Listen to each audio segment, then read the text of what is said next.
Assalamualaikum warahmatullahi wabarakatuh. Perkenalkan, kami dari kelompok 4 pada mata kuliah Metode Penelitian Kuantitatif akan menjelaskan materi yang berjudul Metode Eksperimen. Yang mana cakupan materi kami ada dua, yaitu pengertian metode eksperimen dan jenis-jenis metode eksperimen. Yang pertama akan dijelaskan oleh saya sendiri, Teguh Perdana Putra. Yang selanjutnya jenis-jenis metode eksperimen yang akan dijelaskan oleh rekan saya, yaitu yang pertama dijelaskan oleh Raidani Putri dan yang kedua dijelaskan oleh Putri Rezeki. Baik, sebelum kita masuk ke dalam metode penelitian eksperimental, di sini metode penelitian eksperimental kita bagi terlebih dahulu dalam 3 kata. Yang pertama metode, yang kedua penelitian, dan yang ketiga eksperimental. Yang pertama kita mengetahui metode. Metode, apakah metode itu? Metode adalah prosedur atau cara yang digunakan seseorang untuk mencapai tujuan yang diinginkan. Selanjutnya adalah penelitian. Penelitian merupakan sebuah proses kegiatan mencari kebenaran terhadap suatu fenomena ataupun fakta yang terjadi dengan cara yang terstruktur dan sistematis. Selanjutnya kata yang ketiga yaitu eksperimen. Eksperimen dapat kita artikan dengan percobaan.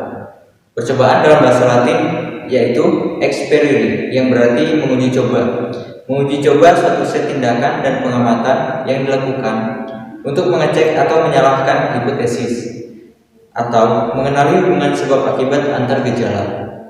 Nah, jadi dari 3 definisi tadi kita simpulkan menjadi satu, yaitu pengertian metode eksperimental, metode penelitian eksperimental. Di sini, metode penelitian eksperimental adalah suatu cara ataupun prosedur penelitian yang mana peneliti melakukan eksperimen dalam proses penelitiannya. Nah, dengan tujuan untuk menetapkan hubungan sebab ataupun akibat. Nah, dengan menggunakan metode eksperimen, maka peneliti dapat mengetahui kebenaran hipotesis tersebut. Selanjutnya ada jenis-jenis metode eksperimen. Jadi, jenis-jenis metode eksperimen di sini terdapat 4 jenis metode.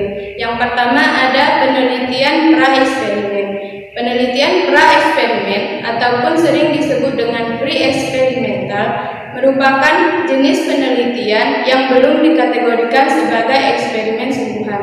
Hal ini dikarenakan pada penelitian ini belum dilakukan pengambilan sampel secara acak serta tidak dilakukannya kontrol yang cukup terhadap variabel pengganggu yang dapat mempengaruhi variabel terikat. Contohnya, pengaruh metode pembelajaran kuantitatif yang berbentukan gambar terhadap motivasi dan hasil belajar siswa.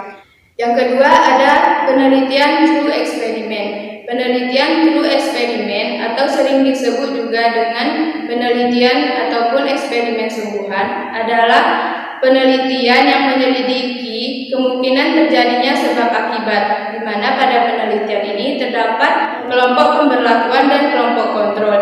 Dan pada penelitian ini juga dilakukan perbandingan hasil antara kelompok pemberlakuan dan kelompok hasil. Pada metode penelitian ini, peneliti dapat mengontrol variabel-variabel yang mempengaruhi jalannya suatu penelitian. Contohnya, peneliti menyelidiki 2 metode pembelajaran yang berbeda dalam suatu kelas. Selanjutnya akan dijelaskan oleh rekan saya, Putri Rezeki. Baik, jenis-jenis metode eksperimen selanjutnya yang ketiga yaitu ada quasi eksperimental design atau disebut juga dengan semu eksperimental. Nah, bentuk desain eksperimen ini itu merupakan pengembangan dari true eksperimental atau disebut juga dengan desain murni, yang mana desain ini itu memiliki kelompok kontrol ataupun memiliki variabel kontrol, tetapi tidak sepenuhnya berfungsi untuk mengontrol variabel luar yang mempengaruhi pelaksanaan eksperimen. Walaupun demikian, desain quasi eksperimen ini atau semua eksperimen ini dapat dikatakan lebih baik daripada pre-eksperimental. Adapun tujuan dari quasi eksperimental ini yaitu percobaan ini bertujuan untuk mengetahui gejala ataupun pengaruh akibat dari adanya treatment tertentu. Dan kuasi eksperimen ini hampir sama dengan true eksperimental, namun ada perbedaannya, yaitu kuasi eksperimen ini tidak memiliki keleluasaan dalam memanipulasi subjek. Artinya random kelompok biasanya dipakai sebagai dasar untuk menetapkan sebagai kelompok treatment atau perlakuan, atau juga disebut dengan kelompok kontrol. Dan jenis penelitian yang selanjutnya yang keempat yaitu eksperimen subjek tunggal. Nah, di mana subjek ini bersifat tunggal, prinsip subjek ini yaitu tunggal, dan penelitian di sini menggunakan dua kondisi, yaitu non-treatment dan treatment, atau disebut dengan menggunakan perlakuan dan tanpa perlakuan. Dan eksperimen subjek tunggal ini itu sangat cocok digunakan untuk guru yang akan meneliti secara individual beserta didiknya. Namun dalam penelitian ini kita tidak selalu dapat bekerja dalam penelitian. Mungkin hanya ini materi yang dapat kami sampaikan. Kurang dan lebih kami mohon maaf. Mungkin dari teman-teman ada yang ingin ditanyakan, langsung saja ditulis di kolom komentar di bawah ini. Kami akhiri. Assalamualaikum